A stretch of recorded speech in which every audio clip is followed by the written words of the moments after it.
payda büyük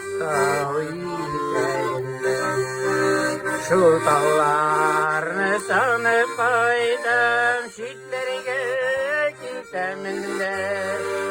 Kırkeli dağları büyük bulsa da beni